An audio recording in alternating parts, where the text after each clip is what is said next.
Hello, this is Mrs. Lew. Welcome to Miracle Learning Center. Let us look at this science question. Nitrogen monoxide and oxygen react to form nitrogen dioxide. It's given in this equation.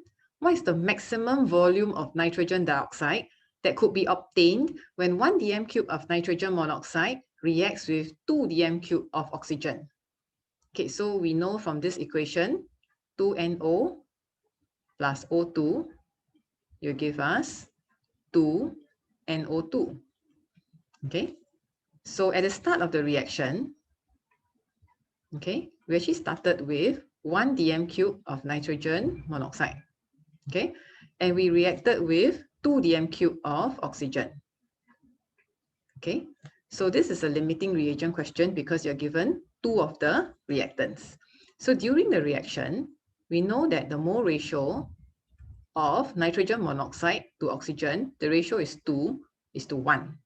Okay, either one will be used up in a limiting reagent question.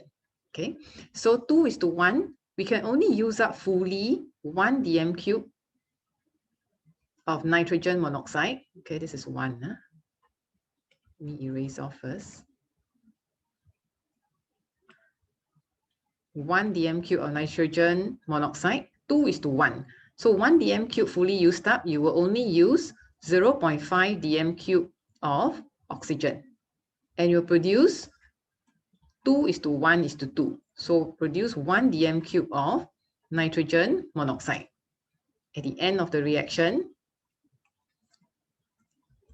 nitrogen monoxide is being used up. So we call it the limiting reagent. Okay, 2 minus 0.5, you have 1.5 dm cube left behind.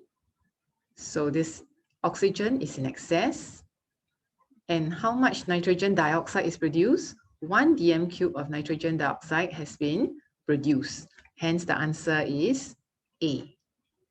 Thank you for joining me. Remember, you are a miracle.